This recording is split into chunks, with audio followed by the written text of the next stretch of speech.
Buenas tardes, estimados alumnos y alumnas del módulo de gestión económica y financiera de la empresa. En este vídeo lo que voy a hacer es presentar el tema 8, el tema que se refiere al análisis económico y financiero de una empresa. Bueno, pues en este tema, ¿qué es lo que vamos a estudiar? Este tema es un tema eminentemente práctico. Es un tema en el que vamos a intentar analizar la situación económica y financiera de una empresa, utilizando una serie de indicadores, de ratios y por lo tanto de elementos fundamentales para ver cómo se encuentra la empresa. En primer lugar, lo que vamos a estudiar es el análisis de los estados financieros, y podemos hablar de que esos estados financieros, que son básicamente el balance y la cuenta de pérdidas y ganancias, sobre esos estados financieros podemos hacer un análisis estático o bien un análisis dinámico. Hablamos de un análisis estático cuando nosotros lo que vamos a hacer es estudiar la situación de la empresa en un momento de tiempo determinado. No se trata, por lo tanto, en este caso, de un análisis temporal, sino de un análisis de la situación de la empresa en un momento de tiempo. Nosotros cogemos el balance de un año determinado y ahí podemos hacer una serie de estudios, como por ejemplo ver qué porcentaje representa un elemento patrimonial o una cuenta o una masa patrimonial respecto de otra, y así sucesivamente. Hacemos estudios, por lo tanto, estáticos. También se pueden hacer estudios dinámicos, análisis dinámico, para analizar cómo va evolucionando, por ejemplo, una cuenta o una partida o una masa patrimonial a lo largo del tiempo. Podemos considerar varios años y ver cómo va evolucionando, por ejemplo, el activo corriente, el fondo de maniobra, etcétera. Análisis dinámico, estudio que realizamos a lo largo de varios ejercicios económicos. Pues bien, después vamos a estudiar también los métodos de selección de inversiones, que ya lo hemos estudiado en el tema 4. Hemos analizado el tema del payback, el método del valor actualizado neto, el BAN de una inversión. De hecho, pues son problemas que hemos trabajado en las tareas, pero nos vamos a centrar básicamente en el tema 8, en el método de evaluación de inversiones, que no nos hemos centrado tanto en los temas anteriores, como es el TIR, la tasa de rendimiento interna de una inversión. La tasa de rendimiento interna de una inversión, podemos decir que es aquel tipo de interés que hace cero el valor actual neto de una inversión. Se trata de igualar a cero el valor actualizado neto de una inversión, despejar, y tenemos la tasa de retorno. Se compara con una tasa de retorno mínima y en base a eso podemos determinar si la inversión se acomete o no se acomete. Por lo tanto, vamos a estudiar este método de evaluación de inversiones, aunque también definiremos los anteriores que ya vimos en los temas anteriores.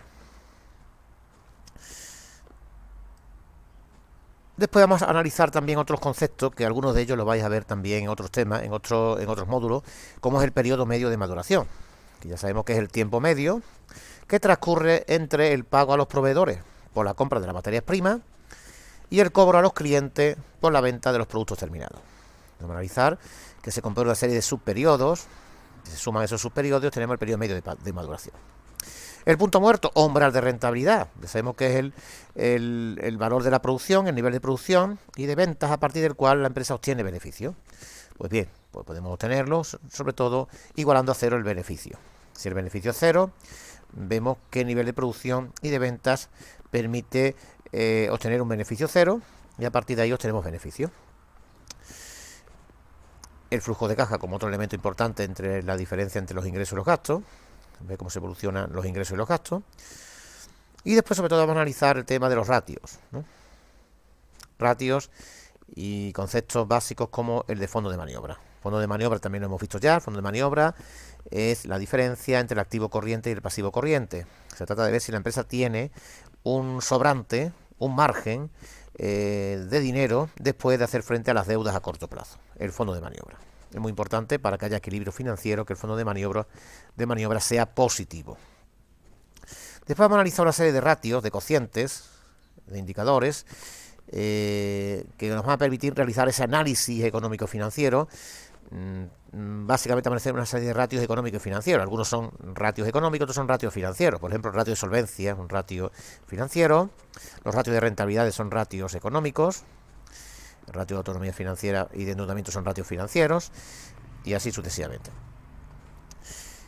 Vamos a analizar, por tanto, hemos dicho ratios económicos y financieros. El ratio de solvencia, también llamado ratio de garantía, es el ratio que se obtiene dividiendo el activo entre el pasivo.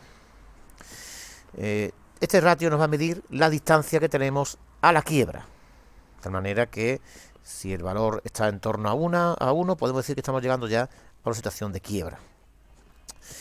Vamos a analizar también otros ratios financieros como el ratio de endeudamiento. El ratio de endeudamiento, en la que vamos a ver si la empresa está endeudada, dividiendo el pasivo, que es la deuda, entre el patrimonio neto, que son los recursos propios. Otro ratio también es el ratio de autonomía financiera, que es lo inverso al ratio de endeudamiento. Aquí ponemos el patrimonio neto y lo dividimos entre el pasivo. Y vemos si la empresa tiene cierta independencia con respecto a la financiación ajena. O sea, si somos muy independientes de la financiación ajena, de los préstamos. Mientras mayor sea ese valor, más independencia financiera tendremos. Otros ratios que vamos a analizar también aquí, ratios también de financieros, son los ratios de liquidez. Está el ratio de liquidez general, que no es otra cosa que dividir el activo corriente entre el pasivo corriente. El ratio de tesorería, que es saber si la empresa es capaz de hacer frente a las deudas a corto plazo, incluso en el supuesto de que no realice ninguna venta. Por lo tanto, sostiene sumando el activo realizable, los derechos de cobro de la empresa, lo que nos deben, más el activo disponible, lo que tenemos en banco y caja, y lo dividimos entre el pasivo corriente. En el supuesto de que la empresa no realice ventas, es capaz de hacer frente a las deudas a corto plazo. El ratio de tesorería es lo mismo que la prueba ácida. También se le llama prueba ácida, de hecho.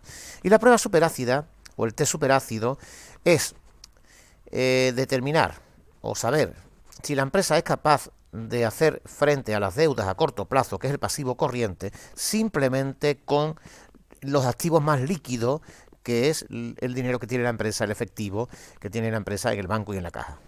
Por tanto, esa es la prueba superácida. La prueba superácida vamos a requerir que ese ratio esté en un valor correcto si está entre 0,1 y 0,3. También hay otra serie de ratios menos relevantes, pero también lo vais a analizar. Y también, fundamentalmente, son ratios muy importantes también la rentabilidad económica y la rentabilidad financiera de la empresa. Son ratios económicos.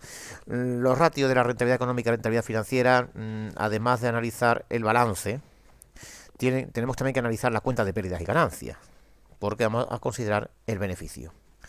Así podemos decir que la rentabilidad económica es el beneficio económico, el beneficio antes de intereses e impuestos dividido entre el activo. Podemos decir que la rentabilidad del activo en lo que se llama retorno de la inversión, y vamos a ver por cada 100 euros que invertimos en el activo cuánto beneficio bruto obtenemos.